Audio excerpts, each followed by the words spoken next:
Hello दोस्तों, मैं हूं आपके साथ एडवोकेट सरन। और आज मैं एक नए विषय को लेकर के आया हूं। अगर पुलिस आपको गिरफ्तार करे या आपके खिलाफ कोई भी ऐसा मुकदमा लिख जाए या ऐसे कोई सेक्शन में, गंभीर सेक्शन में आपके खिलाफ मुकदमा लिख जाए कि आपको पुलिस गिरफ्तार करने के लिए परेशान है या दबिश दे, तो आप गिरफ्तारी से कैसे बच सकते हैं। आज मैं आपको 4 उपाय बताऊंगा इस गिरफ्तारी से बचने के लिए। इससे पहले अगर आप लोगों ने मेरे चैनल को सब्सक्राइब ना किया हो तो कर लीजिए प्लीज़।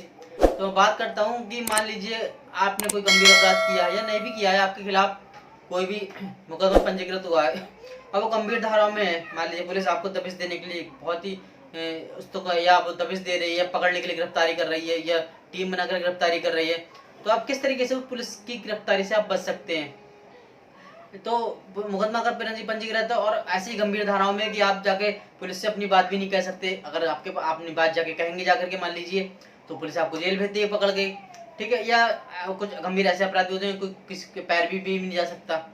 दूसरा व्यक्ति अगर किसी की पैरवी करने आता है गंभीर अपराध में, तो वही पुलिस वाले उसकी नहीं सुनते हैं, सिर्फ वकील की ही बात मानते हैं, वो भी कोर्ट या कचहरी परिसर में। इसके अलावा थाने में नहीं। कोई गंभीर अपराध होता है तो गिरफ्तारी से किस तरीके से बचेंगे। तो आपके पास एक प्रावधान है 438 सीआरपीसी का, एंटीसिपेटरी बेल का।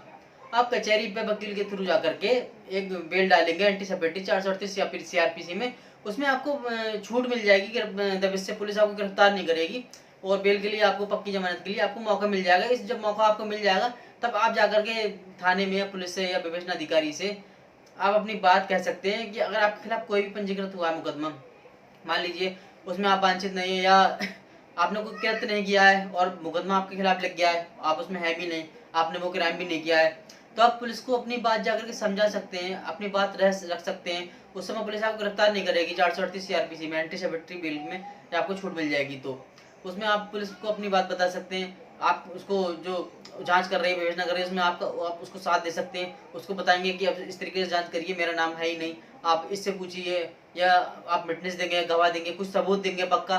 तो ये होता है कि आपको एक मौका मिल जाता है कि आप पुलिस को अपनी पूरी बात बता सकते हैं। हो सकता है पुलिस आपसे सर्टिफाइड हो जाए तो अपना जो एफआईआर में आपका नाम है वो हटा सकती है विवेचना में कि आप मुलजिम नहीं है। तो एंटीसिपेटरी बिल का आपको ये फायदा मिल सकता है कि आप अपनी बात रख सकते हैं थाने में जाकर, पुलिस के सामने जाकर के, क्योंकि वरना अगर एंटीसिपेटरी नहीं लेंगे तो पुलिस आपको पकड़ के जेल भेज देगी।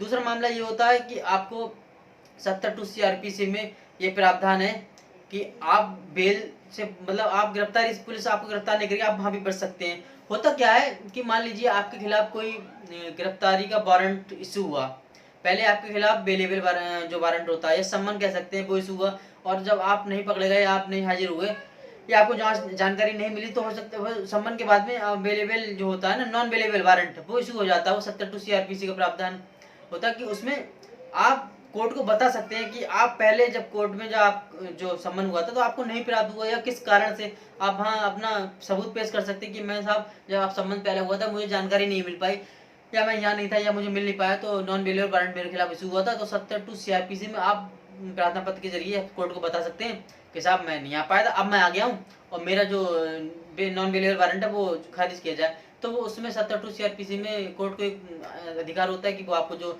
नॉन बेलेबल वारंट है वो खत्म करके और आप डेट जो हाजिरी है वो स्वीकार कर लेती है।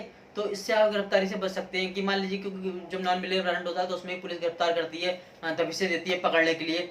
आप करें क्या, क्योंकि नॉन बेलेबल है, तो उसमें 72 सीआरपीसी में आपको प्रावधान है कि आप बता सकते हैं अपनी बात जाकर के कि जब पहले आपने संबंध हुआ था या बेलेबल वारंट इशू हुआ था तो मुझे नहीं मिल पाया था, मैं किस कारणों से नहीं आ पाया था।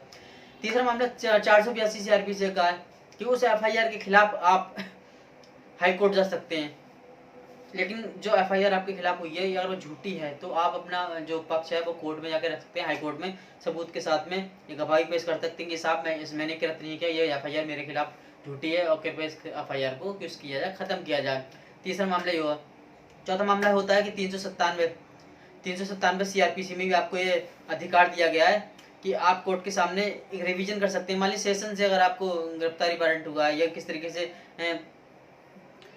पुलिस आपको ढूंढ रही है और आप बचना चाहते हैं, तो 397 सीआरपीसी में भी आप ऊपर जो उच्च न्यायालय है, जो ऊपर कोर्ट है, अगर लोअर से हुआ है तो सेशन कोर्ट में, सेशन तो हाई कोर्ट में एक आप याचिका दाखिल कर सकते हैं। उसमें आप बता सकते हैं कि साहब मुझे जो रिवीजन होता है, रिवीजन उस गिरफ्तारी के खिलाफ आप रिवीजन कर सकते हैं कि ये गलत मुझे गिरफ्तार कर रहे हैं, या कोर्ट से जो ऑर्डर हुआ है आपके खिलाफ वो गलत हुआ है, उस ऑर्डर के खिलाफ आप जो उच्च न्यायालय है, लोअर से हो तो सेशन से हाईकोर्ट से तो सुप्रीम कोर्ट में वो रिवीजन दाखिल करके बता सकते हैं कि ये झूठा हुआ है, और उसमें आप सबूत या गवाह जो भी हो पेश कर सकते हैं। तो हो सकता है कोर्ट आपको रिलीफ दे और जो नीचे का जो ऑर्डर है वो उसको खारिज कर दे। लेकिन अधिकतर होता क्या है इन मामलों में, जो ऑर्डर होते हैं वो खड़े रहते हैं, अधिक खारिज नहीं होते हैं। तो पुलिस जो है पूरी विवेचना के आधार पर ही मुकदमा कायम करती है, और जो वादी होता है उसके बयान वगैरह पूरी जांच करती है, उसके बाद में एफआईआर होती है। ऐसा नहीं है कि आप हाईकोर्ट चले गए ऊपर और एफआईआर भी कुछ हो गई। एफआईआर बहुत ज़्यादा रेयर मामले होते हैं उसमें नहीं होती है, क्योंकि उसमें जो जांच अगर सीए वगैरह ये पुलिस के आला अधिकारी करते हैं तो उसमें एफआईआर कुछ नहीं होती है। और 397 सीआरपी के जो प्रावधान है वो भी बहुत मुश्किल से होता है, रिवीजन भी खारिज होता है, अलाउ नहीं हो पाता है। पर आपको यही है कि आप 438 सीआरपीसी में एंटीसिपेटरी बिल लेकर के अपनी पुलिस को बात रख सकते हैं, बता सकते हैं, यही आपको है। और नॉन बेलेबल वारंट अगर किसी मुकदमे में आपको इशू है तो आप 72 सीआरपीसी के प्रावधान को अपने कोर्ट को परेशानी बता करके उसको खारिज करा सकते हैं, खत्म करा सकते हैं जो नॉन बेलेबल वारंट है। ये आपको अधिकार दिए गए हैं, इसके अलावा कोई अधिकार नहीं पुलिस से बचने को, क्योंकि पुलिस भी जो एफआईआर जांच करती है तो उसमें वादी, गवाह और सबूत सब इकट्ठा करके और विवेचना के आधार पर ही एफआईआर दर्ज करती है। तो 482 में हो जाती है हाईकोर्ट में एफआईआर खत्म। लेकिन बहुत ही ज़्यादा गंभीर अगर अपराध है तो उसमें बहुत मुश्किल हो जाता है, वरना नहीं होती है। दोस्तों, अगर मेरी वीडियो आपको या मेरी जानकारी आपको अच्छी लगती हो तो कमेंट में बताइएगा, और मेरे चैनल को सब्सक्राइब जरूर कर दीजिएगा।